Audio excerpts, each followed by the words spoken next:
భగవద్గీత తెలుసా? వంచన యొక్క ఆశయం ధర్మమైతే ఆ వంచన కూడా ధర్మమే. పుట్టిన వానికి మరణము తప్పదు, మరణించిన వానికి జన్మము తప్పదు.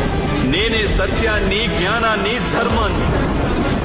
నా అనుమతితోనే మీరు యుద్ధం చేస్తున్నారు, నా అనుమతితోనే మీరు జీవించి ఉన్నారు, నా అనుమతితోనే మీకు మృత్యువు ప్రాప్తిస్తుంది.